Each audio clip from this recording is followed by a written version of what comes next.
Oi, pessoal. Dando continuação ainda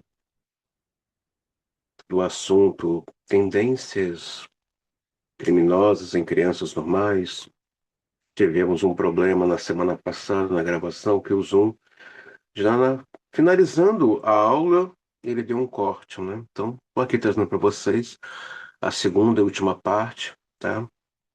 1927, tendências criminosas em crianças normais. Página 231. A análise revelou que no verão em que ocorreram as mudanças, a criança dormiu no quarto dos pais e testemunhou relação sexual entre os dois. A impressão que recebeu foi de um ato extremamente oral e sádico, o que reforçou suas fixações. Nessa época, já tinha atingido até certo ponto o estágio genital, mas essa impressão o fez regredir aos estágios pré-genitais. Assim, todo o seu desenvolvimento sexual permaneceu sob o domínio desses estágios. O nascimento de um irmão mais novo, 6 meses depois, intensificou ainda mais seus conflitos, assim como sua neurose. Mas há ainda outro fator que é da maior importância para o desenvolvimento da neurose obsessiva, em geral, e nesse caso em particular, trata-se do sentimento de culpa gerado pelo superego. de, Desde uma idade muito inicial. Pessoal, lembrando aqui, tá? A Clay está explicando o que leva uma criança a desenvolver tendências criminosas, tá? Ela, no simpósio da aula passada, que eu passei para vocês, né? Simpósio sobre análise de crianças, ela faz uma observação importantíssima sobre a questão da castração. Então, peraí, como assim uma criança ela desenvolve uma tendência criminosa? Lá vai dizer que quando essa castração não acontece, não ocorre de maneira correta, esse complexo de Édipo fica comprometido, esse ego fica muito fraco, tá, gente?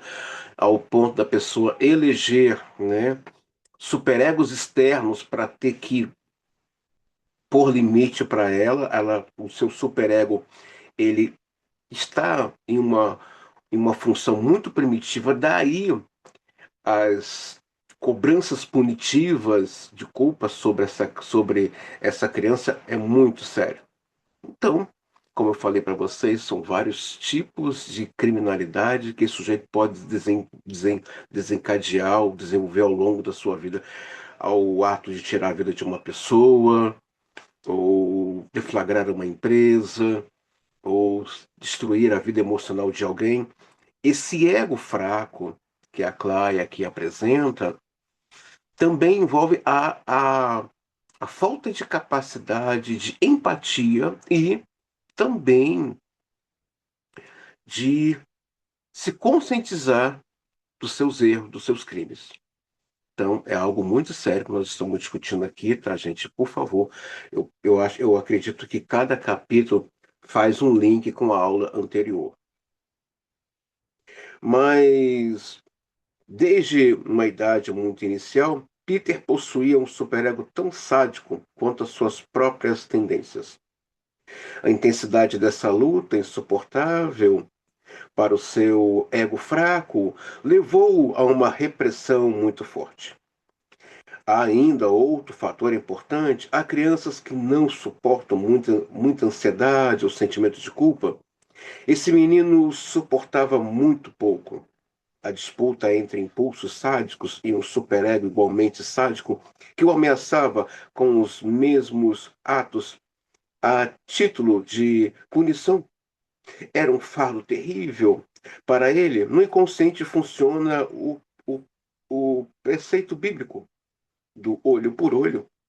Isso implica porque encontramos nas crianças ideias tão fantásticas sobre aquilo que os pais podem fazer com elas, matá-las, cozinhá-las, castrá-las e assim por diante. Como sabemos, os pais são fonte do superego na medida que em suas ordens, proibições, etc., São absorvidas pela criança. No entanto, esse superego não é idêntico aos pais. Em parte, ele é formado pelas próprias fantasias sádicas da criança. Essas fortes repressões, contudo, apenas contabilizam a luta, sem jamais lhes dar um fim. Além disso, ao bloquear as fantasias, a repressão torna impossível a criança submetê-las à aberração através do brincar. Nem permite que elas sejam empregadas na sublimação. Assim, todo o peso dessas fixações permanece fechado num círculo interminável. Trata-se, de fato, de um círculo, pois a repressão não dá, não dá fim a esse processo. O sentimento de culpa, que também é reprimido, não se torna mais leve. Desse modo, a criança repete diversas vezes determinadas ações que exprimam ao mesmo tempo seus desejos e vontade de ser punida. Percebam, gente, a coisa é muito delicada.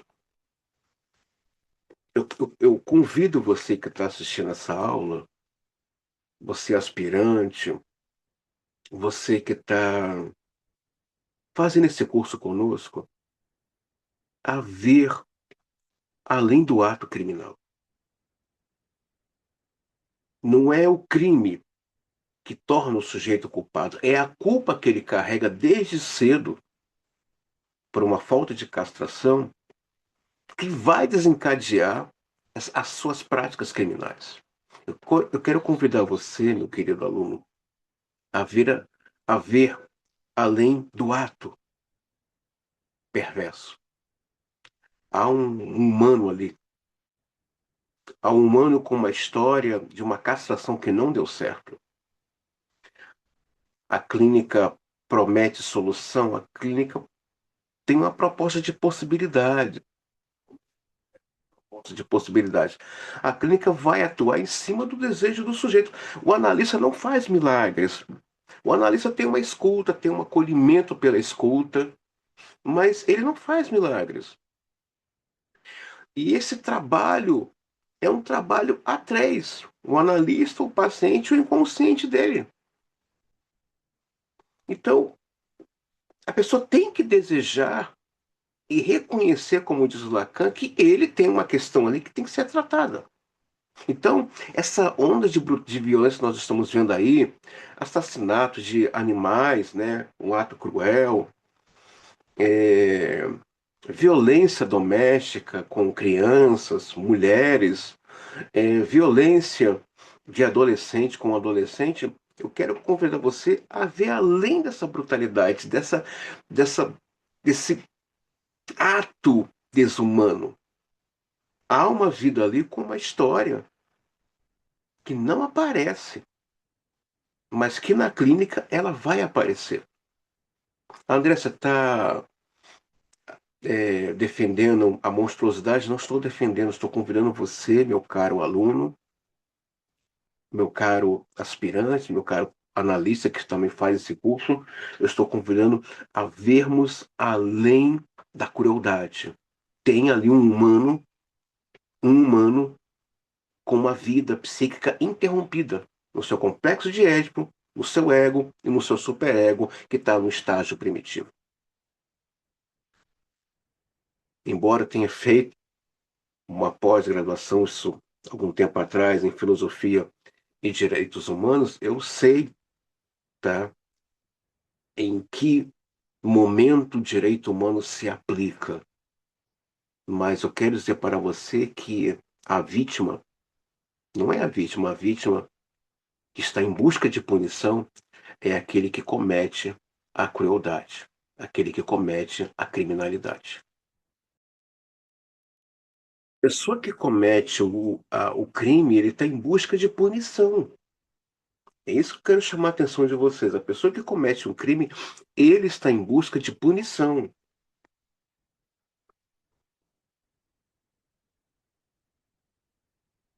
O desejo de punição, que é um fator determinante nos casos em que criança repete constantemente o seu mau comportamento, encontra o seu análogo nas infrações repetidas pelo criminoso, como mostrarei mais adiante neste artigo. Lembremos Mais uma vez, aquilo que o pequeno Peter fez no jogo em que representou a si mesmo e ao irmão como bonecos, eles aprontavam e eram punidos, matavam os pais, depois os pais os matavam. Tudo começava novamente. Vemos aqui uma compulsão à repetição, derivada de várias causas, mas muito influenciada pelo sentimento de culpa, que exige uma punição.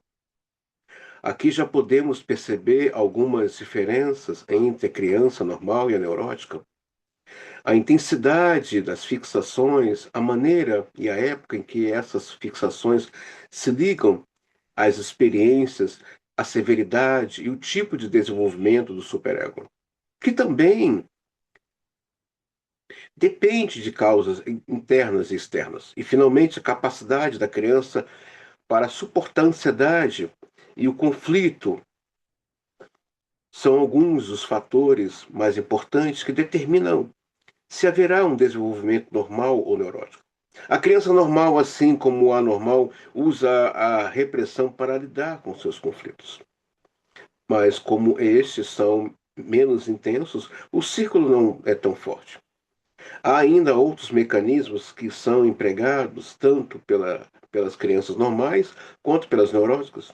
E mais uma vez, é a questão do grau que determinará a diferença entre as duas. Um deles é a fuga da realidade.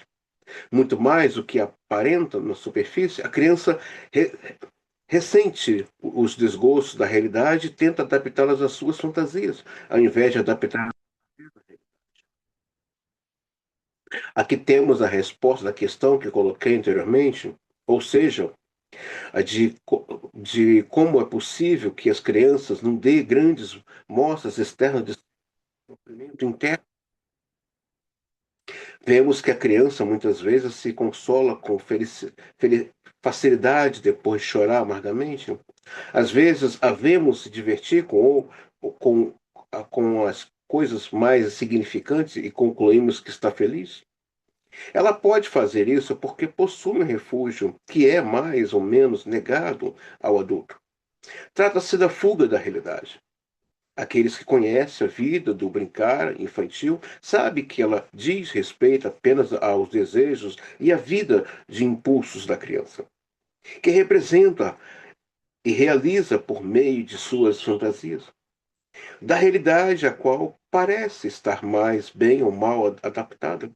A criança toma apenas aquilo que é absolutamente essencial. Assim, podemos observar o surgimento de várias dificuldades nos períodos da vida da criança, em que as exigências da realidade se tornam mais fortes quando começa a escola, por exemplo.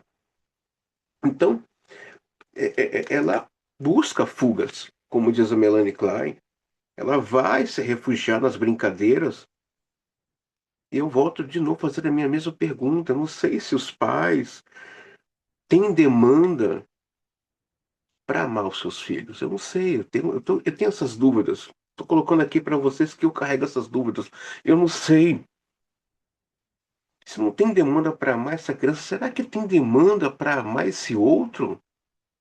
São dúvidas que eu carrego, gente, que estou aberto a ouvi-los, porque tem coisas que eu fico, nossa, ainda mais nos dias de hoje, né? Que tudo é brinquedos eletrônicos, internet. E já indiquei que esse mecanismo, a fuga da realidade, pode ser encontrado em todo tipo de desenvolvimento e que a diferença é principalmente uma questão de gradação.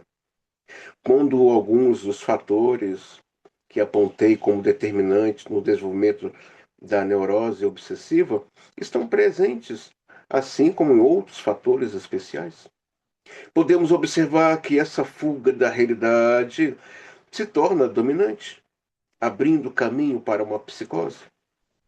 Às vezes podemos perceber esses fatores numa criança que, à primeira vista, dá a impressão de ser normal, apresentando apenas uma vida de fantasia e uma capacidade de brincar muito intensas. O mecanismo de fugir da realidade e voltar à fantasia está ligado a outro tipo de reação muito comum na criança. Sua capacidade de se consolar constantemente pela frustração de seus desejos, provando a si mesmo através de seu brincar e de sua imaginação que tudo está sem, que está e sempre estará bem. Essa atitude dá aos adultos a impressão de que a criança está bem mais feliz do que na verdade, que não é verdade, está feliz. E não é verdade. Voltemos ao pequeno geral. Sua alegria e vivacidade tinha, em parte, o propósito de esconder de si mesmo e outros sua ansiedade e infelicidade. Essa situação se modificou muito ao longo da análise, que ajudou o menino a se livrar da ansiedade e a trocar seu contentamento parcialmente artificial por outro mais bem fundamentado. É nesse aspecto que a análise de crianças normais se torna mais oportuna. Não existe nenhuma criança que não tenha suas dificuldades, medos e sentimento de culpa, mesmo quando estes parecem sem importância. Causam um sofrimento bem maior do que aparentam, além de serem uma indicação inicial de distúrbios mais fortes num estágio mais avançado da vida.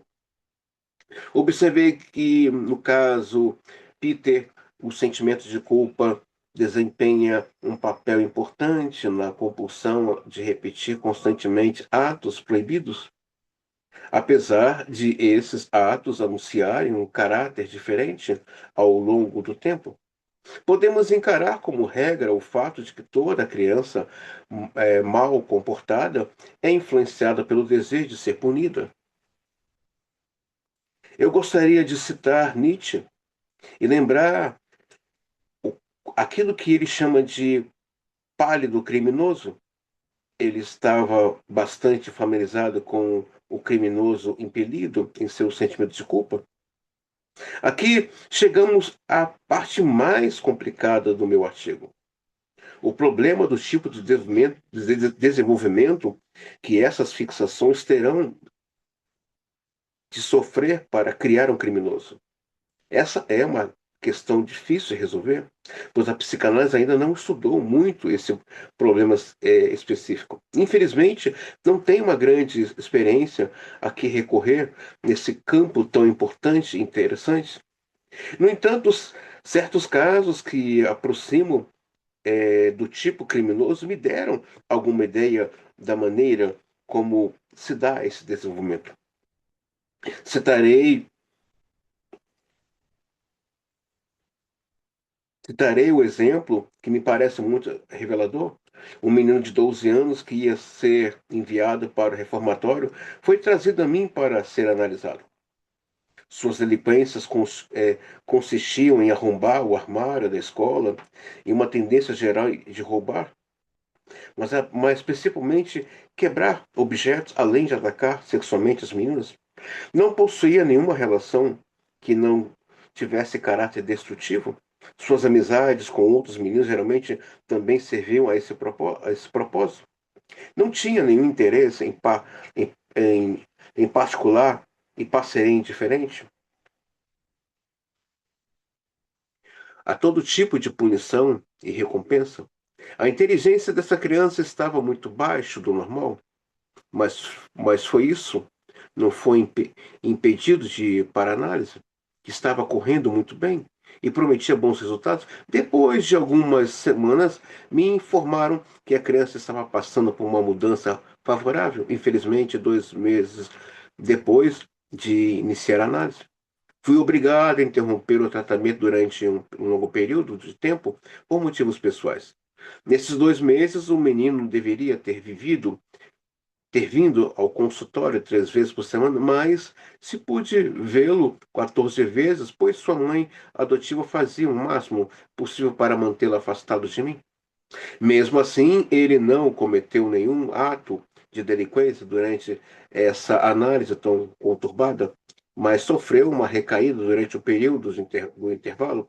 Foi imediatamente enviado para o reformatório e todas as minhas tentativas de trazê-lo de volta para nós depois do meu retorno fracassaram.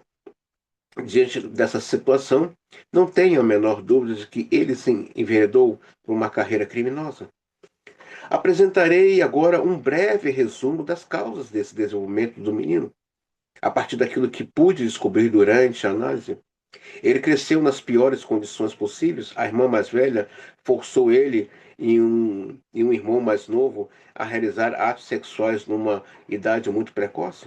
O pai morreu durante a guerra, a mãe ficou doente, a irmã dominava a família inteira. Toda a situação se encontrava num estado lastimável.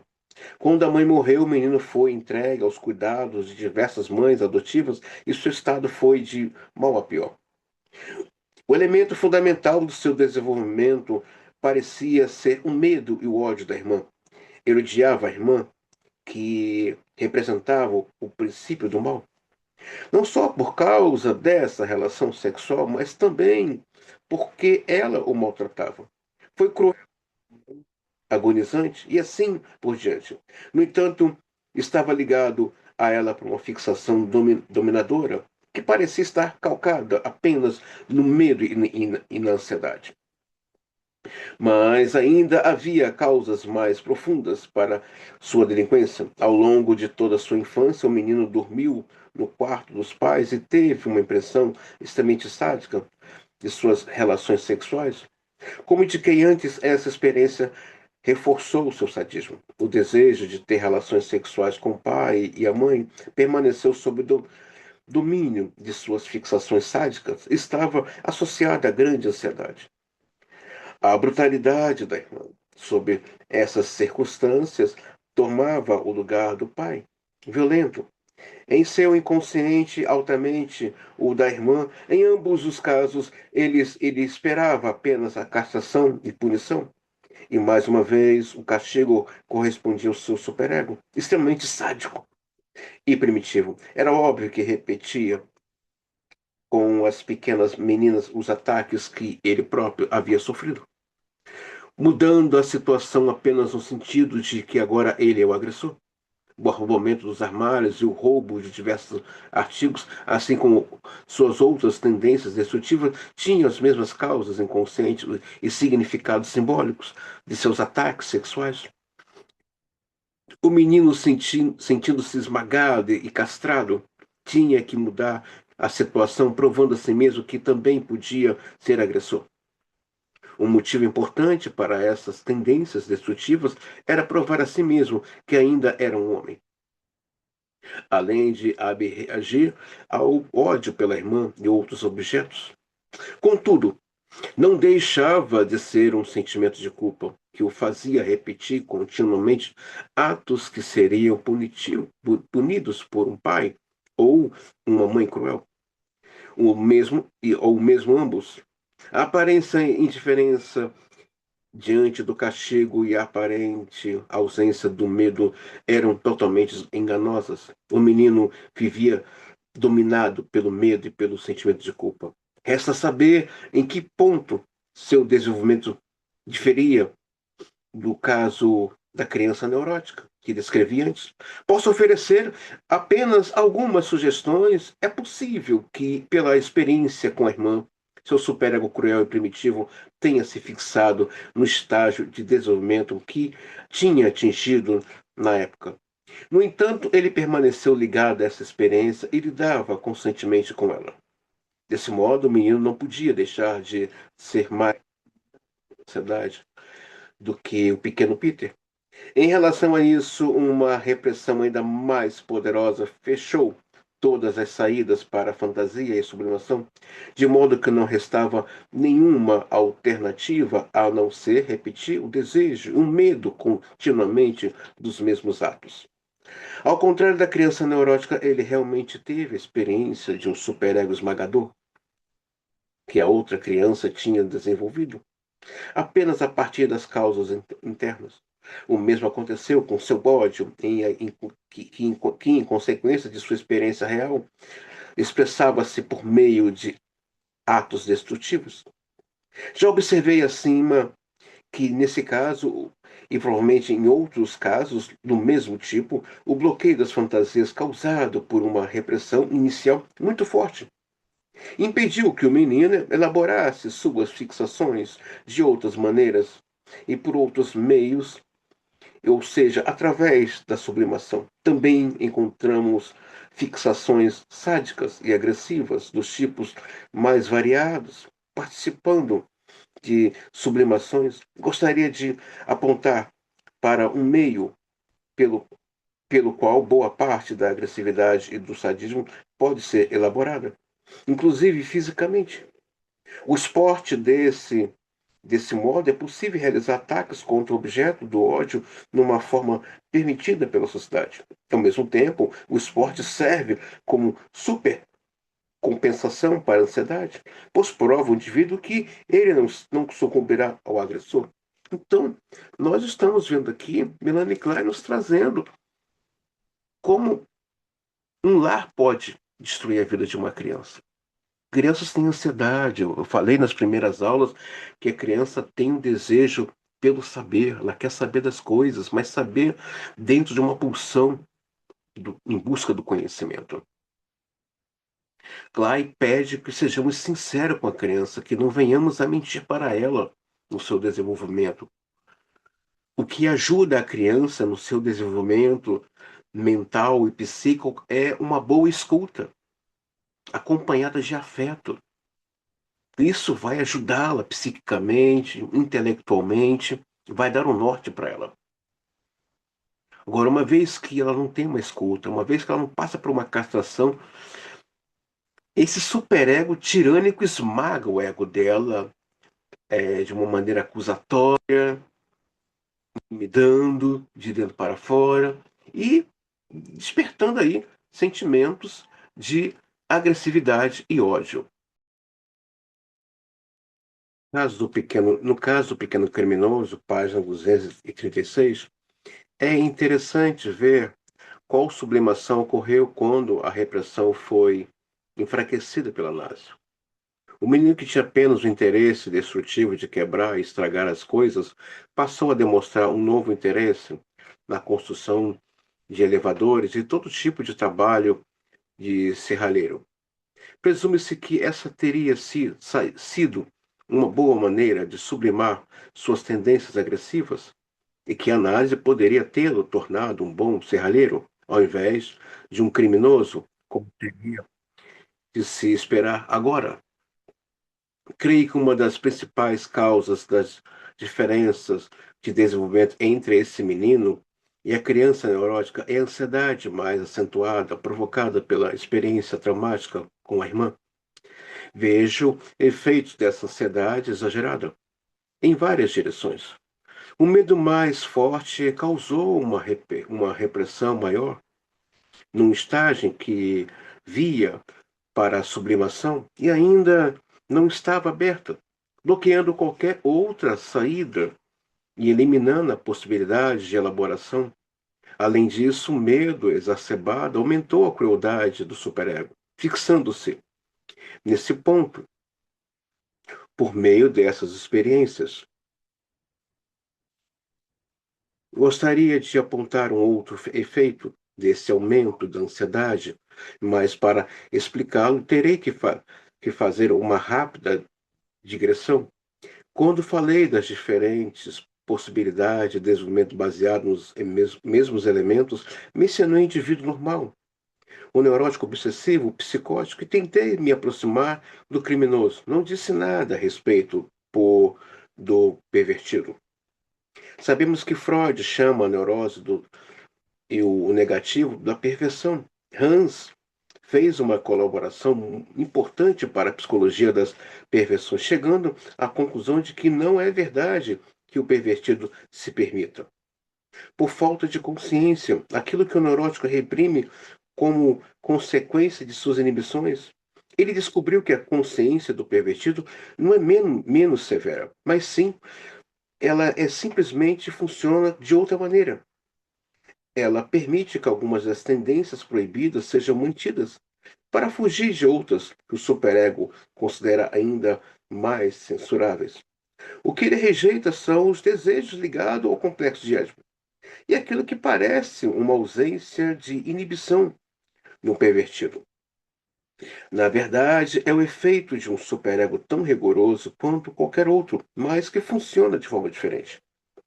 Cheguei a uma conclusão semelhante a respeito do criminoso há alguns anos, no relatório citado no início desse artigo, no qual dei detalhes sobre a analogia entre atos criminosos e fantasias infantis. No caso da criança que descrevi, assim como em outros casos menos acentuados, mas igualmente instrutivo, descobri que a tendência criminosa não se devia a um superego menos rigoroso, mas a um superego que trabalha em outra direção. É justamente a ansiedade, o sentimento de culpa que empurram o criminoso para a delinquência. Ao cometer seus crimes, ele também tenta fugir da situação edipiana. No caso do meu pequeno criminoso, o arrombamento dos armários e os ataques às meninas eram substitutos do ataque à mãe. Essas opiniões devem, é claro, ser examinadas com mais cuidado e, e mais bem elaboradas. Na minha opinião, tudo parece indicar que não é a ausência do superego, mas seu desenvolvimento em outras linhas, provavelmente sua fixação em uma idade muito precoce, que seria o fator principal nesse caso. Se essas suposições estiverem corretas, abre-se diante de nós prospectos de grande importância prática, se não é uma deficiência do superego e da consciência, mas um desenvolvimento diferente desses elementos, que causa a formação do criminoso.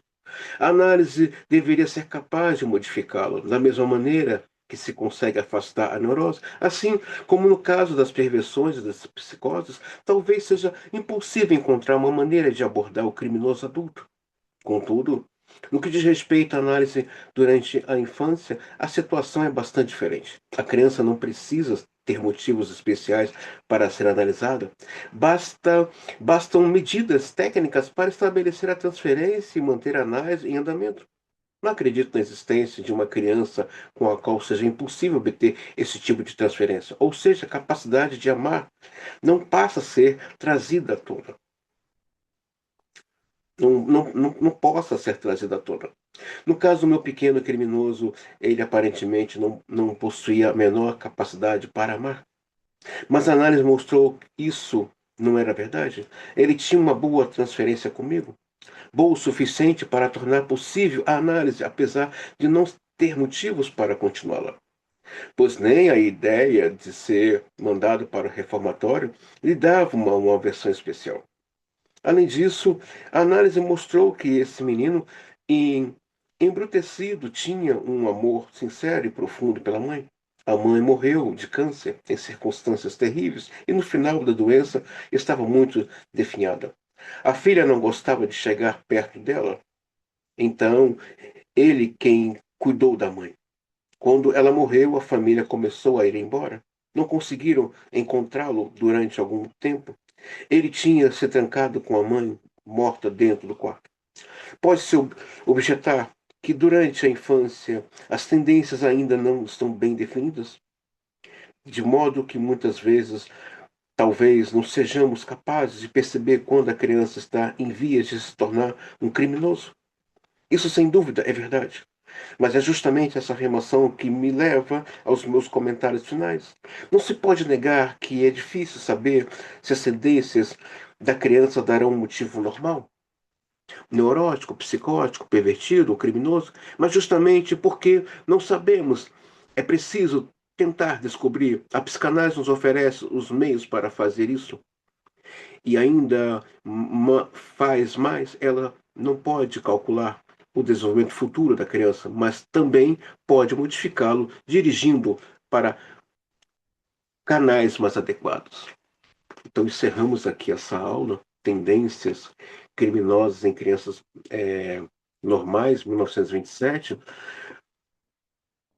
Perceba que Melanie Klein traz um relato de que esse criminoso tem uma história de dor. uma história de amor que se perdeu, que era a mãe. Todo criminoso, um perverso tem uma história. Eu convido você que estamos aqui fazendo essa travessia, né? Agora o ano começou, estamos em março, agora o ano começou a olhar. Não é defender o criminoso, é olhar além do crime. Como esse sujeito desenvolveu o desejo de matar, o desejo de destruir. Porque para matar tem que ter desejo, tem que ter libido, tem que ter tesão. A infância tem lá a resposta. Eu espero que essa pequena videoaula da segunda parte possa ter esclarecido esse capítulo para vocês. Se qualquer dúvida, vamos discutir no grupo, tá, gente? Então, até a próxima.